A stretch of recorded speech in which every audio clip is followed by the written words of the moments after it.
Alright guys, so at this point in your research, you should already have a thesis written and be ready to move on to outlining your argument. I want to go over some terms with y'all right now before we move on, one of which is the rule of three. Rule of three is that your thesis will have 3 points and that each of these points will stem into a body paragraph, creating 3 body paragraphs, and each body paragraph has 3 pieces of evidence. This is a minimal and basic outline. That in turn creates what we call the 5-paragraph paper, meaning I have an introduction, 3 body paragraphs, and a conclusion. And again, this is a basic minimal approach to a paper. If you don't know how to start a paper, I would suggest to you that this is the basic way to do it, and in the future, if you have like a college writing assignment and you're not sure how to approach the topic, you could probably address it in this way. You could also try to do this with the timed right, although you might have a very hard time getting out 3 body paragraphs in a timed right, and that you could do the same approach but with just 2 body paragraphs. Okay. Broad to specific, meaning your introduction is going to start off broad in the broadest general terms and move into or transition into a specific thesis statement, and that the conclusion will work in the opposite way, meaning I'm going to list my most specific information, then leave off with a closing broad statement. Generalizing refers to sorting your research into groups and topics. If your research topic was specific, then your subtopics are very specific. Ordering is, and let me say something though about generalizing. Generalizing is when you start to create those body paragraphs, and that's how you started to write your thesis, and that it's kind of works in the opposite way. You might have a direction that you're moving with when you're doing your research, but as you do the research, you pick up and create these topics, and that turns into the more specific thesis. Ordering is just thinking about the order your information is going to be presented to the reader. What does the reader need to know to follow your argument? That information needs to come first. Sometimes immediately after your introductory paragraph, you might have a paper that says, hey, you know, when I say this, I'm referring to this. Meaning if I use the word feminism, I'm referring to third wave feminism, not first wave feminism. Okay? But also you could consider what is your best evidence and where does that belong. You know, if you have an argument that you're building, then maybe your best piece of evidence needs to come last, and that's something that you're going to lead up to, and that's something that it's going to leave the reader thinking about. Evidence is any information that you found. It's not your thoughts. It's borrowed information. A direct quote is when you write down something word for word from where it came from. And direct quotes need to have quotation marks. Paraphrasing is information you found, but you put it into your own words for the sake of making it work into the paragraph that you're writing. You do not use quotation marks, but you still cite the source. And you cite the source for a direct quote. You do both of those in what we call parenthetical citations, and that just means that after you list the information at the end of the sentence, you're going to put in parentheses where that information came from.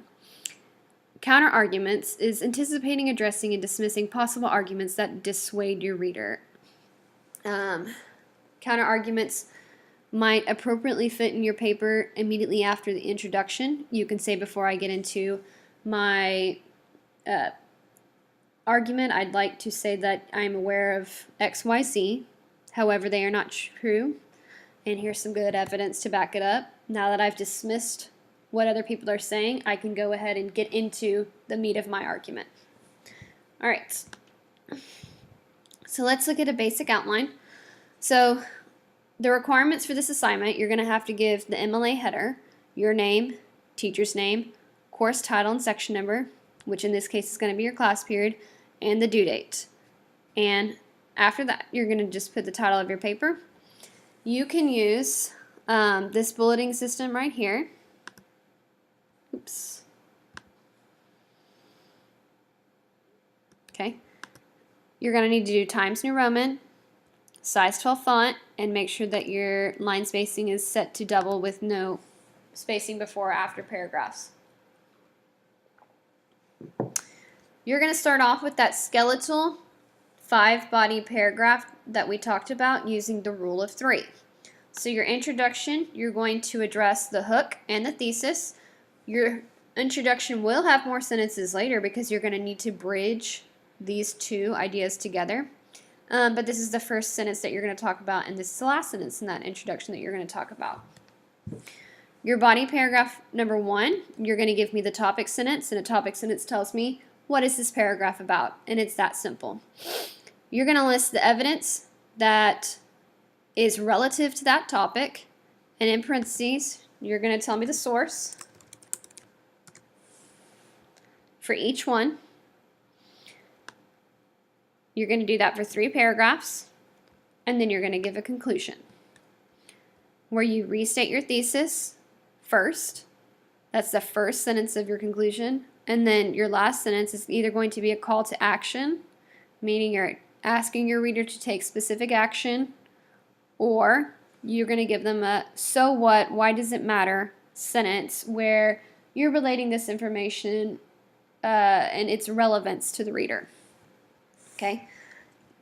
Another way to think about this basic outline is that if I give my thesis, X is better than Y because 1, 2, 3. Everything stems from the thesis, point 1, point 2, point 3. And that I'm going to list 3 pieces of evidence, okay, for each paragraph. Each of those pieces of evidence is relevant to that point. And then at the end, I'm going to say, restate my position and tell my reader why is this important. Okay, this is a basic minimal passing standard. If you're looking to get beyond a 70 on this paper, you're going to have to do more than just this. You're going to have to give me more than just 3 pieces of evidence per body paragraph. Okay, this is what you would need to achieve at least a C.